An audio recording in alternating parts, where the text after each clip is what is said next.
Hello guys, welcome to my channel history and polity.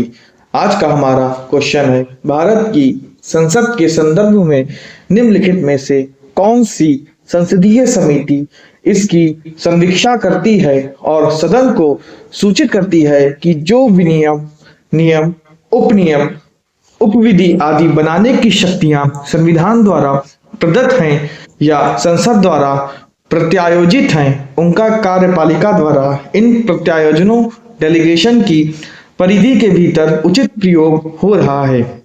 Option A है सरकारी आश्वासनों संबंधी समिति, ऑप्शन बी है अधीनस्थ विधान संबंधी समिति, ऑप्शन सी है नियम समिति या ऑप्शन डी है कार्य सलाहकार बिजनेस एडवाइजरी समिति।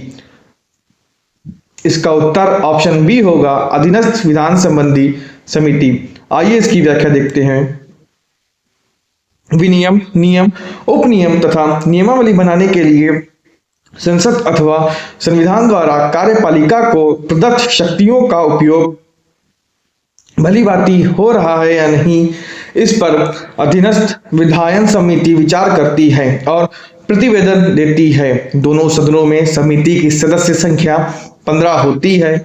इसका गठन 1953 में किया गया था, अतः विकल्प भी सही है। आइए अब थोड़ा अधीनस्थ विधान संबंधी समिति के बारे में जानकारी प्राप्त कर लेते हैं।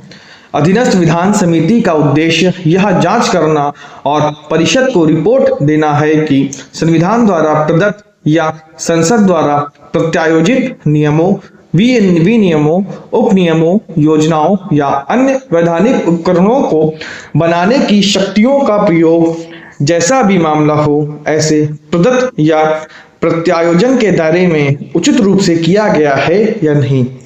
अधीनस्थ विधान समिति क्या है? इसमें यह देखा जाता है कि क्या कार्यपालिका संसद द्वारा प्रत्यायोजित या संविधान द्वारा प्रदत्त विनियमों, नियमों, उपनियमों और उपनियमों को अधिनियमित करने के लिए अपने अधिकारों का उचित उपयोग कर रही है। यह समिति संसद के दोनों सदनों में उपस्थित है। संगठन दोनों सदनों में 15 सदस्य होते हैं। सदस्यों को लोकसभा में अध्यक्ष और राज्यसभा में अध्यक्ष द्वारा मनोनीत किया जाता है। मंत्री इस समिति के सदस्य नहीं हो सकते। अध्यक्ष समिति के अध्यक्ष की नियुक्ति अध्यक्ष या अध्यक्ष द्वारा इसके सदस्यों में से की जाती है। अध्यक्ष के पास चर्चाओं में निर्णायक मत रखने का अधिकार होता है। कोरम बैठक गठित करने के लिए कम से कम 5 सदस्यों की उपस्थिति अनिवार्य है। शक्तियां समिति को अपने कर्तव्यों के निर्वहन के लिए आवश्यक व्यक्तियों की उपस्थिति या दस्तावेजों के उत्पादन की मांग करने का अधिकार है। मुख्य कार्य जांच करना। यह देखती है कि क्या संसद द्वारा बनाए गए अधिनियमों के तहत कार्यपालिका द्वारा बनाए गए नियम, विनियम और उपनियम उचित हैं। रिपोर्ट देना। समिति अपनी जांच के निष्कर्षों के आधार पर सदन, लोकसभा या राज्यसभा को रिपोर्ट करती है। सुधार सुझाव। यदि समिति को लगता है कि किसी नियम में बदलाव या उसे रद्द करने की आवश्यकता है, तो वह अपनी राय और कारण सदन को बताती है। अधिकारों का दुरुपयोग रोकना।